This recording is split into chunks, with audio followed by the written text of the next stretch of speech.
good. How are you? I'm good. Should I have a seat? Oh yes, please have a seat. Today I'm just going to tell you a little bit about the position that you're applying for, the Sales and Outreach Associate for Uppercrust Bakery. So basically you'll be in the store managing the cash register. Every once in a while we'll have you go out and meet some of the farmers and maybe pick up some supplies for us. And also we might send you out and work with some children at some local schools and teach them about sustainability and healthy eating and stuff like that. Okay. Okay, so I'm just going to go ahead and ask you some questions. Okay? Yeah. So what previous work or extracurricular activities have you had that would prepare you for a position with our company? My most recent job was working down at the Benson Hotel in downtown Portland, and I was the cashier there, so I did all the money counting and dealing with tickets and whatnot. And that also included delegating work between the servers and the bussers and whatnot. And I also I saw that part of the job description works with displays, and I did a lot of the displays with their wine bottles and during Christmas season with wreaths and whatnot. So I have quite a bit of experience with that and organizing layouts and things. Perfect. Yeah, we do need someone with nice handwriting and stuff too. Like Yes. that. Okay, so what aspect of the Uppercrust Bakery appeals to you the most? I really like that you guys work with local foods and organic foods, and you're also about education and teaching students and getting involved with the community. I'm all for that. I support it in many aspects. Good. We would love to hear that. So I'm going to give you a situation. A customer comes into the shop and confronts you that one of our pies was undercooked. What actions do you think you would take to resolve this situation?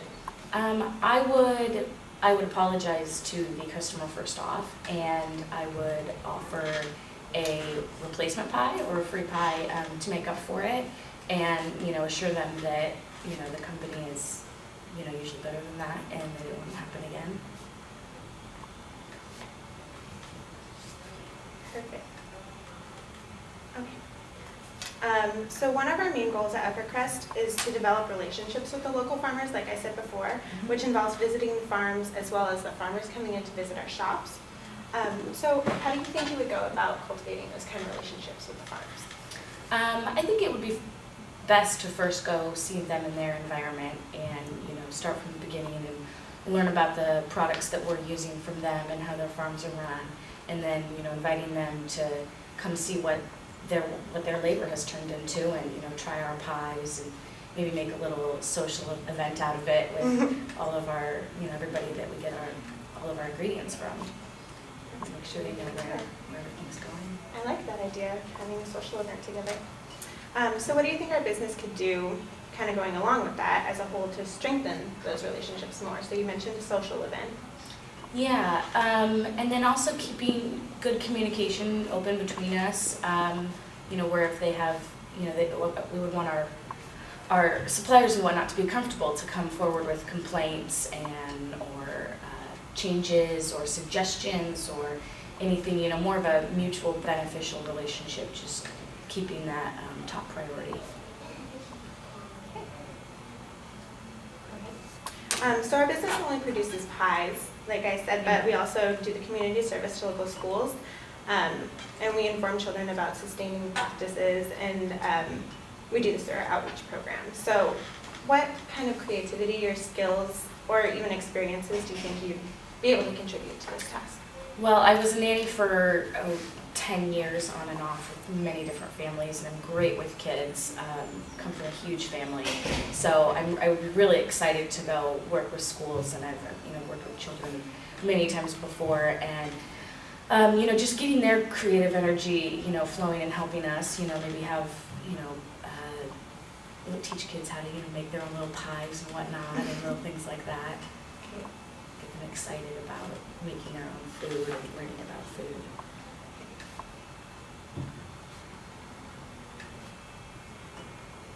Okay, and that kind of answered my next question, which was some stuff that you could do for that. So do you think you could describe a couple of your greatest strengths and maybe some few weaknesses you have that you learned about yourself either through school or your previous work, and what ways these traits would affect your ability to work at uppercrust?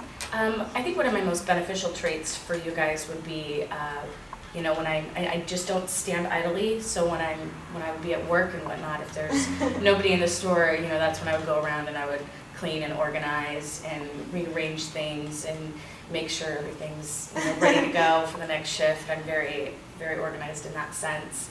And I also have great people skills and over-the-counter skills, and I think that would come through and benefit a lot. And disadvantages, ooh, that's a tough one.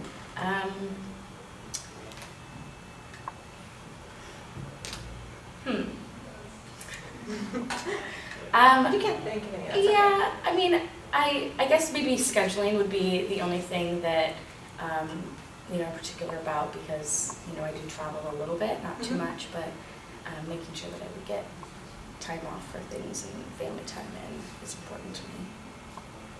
Okay. That's cool. Actually, we like world travelers. We like you to know about. Yeah. Bring back ingredients from other countries. Yeah, exactly. That would be perfect. So as an uppercrust bakery employee, what do you expect from your management and fellow team members? I expect everybody to be team players and to help everybody out. I expect management to be organized and timely with things. There's nothing worse than having management that gives you schedules, 3 days in advance and whatnot. So, yeah. So just making sure that everything's run the most beneficial way it could be, and for all aspects, cleanliness, and no corners are cut, especially with organic bakery. I find that very important. Can you provide an example of how you've learned to balance, organize, and prioritize your duties in the workplace? Yes. I've been very good with multitasking. My senior year of college, I was planning a wedding, going to school full time, and working downtown at the Lunch and Grill. So I'm very good at juggling multiple things at once, and I worked down there during their busy season. Christmas Eve and Christmas Day I was down there, and it's busy, but it's worth it, and it's exciting to be rushed around and to have that drive. So would you say that you're good under pressure then? Yes, very. I do very well under pressure. Okay, I'm just going to ask you one last question. And it's actually, do you have any questions or concerns for me that you'd like to ask? Actually, I was wondering if your pies are made on site where you sell them, or if you guys have a different kitchen elsewhere where you bring pies in from. We actually used to have another store, but it ended up being too small. Our business actually expanded, and so we had to move. But we do make our pies on site, fresh every day. Cool, so we can see it and yes, you can see it, and we'll run it through the process. You actually probably won't be in the kitchen too much, but I mean, it's nice to know if a customer asks you. Yeah. You'll know. Just have that communication with the kitchen right there. Exactly. Anything else? That should do it. All right. Well, it was really nice to meet you. You too. Thank you. I look forward to hearing from you. And I hope to see you again soon. Thank you. You too.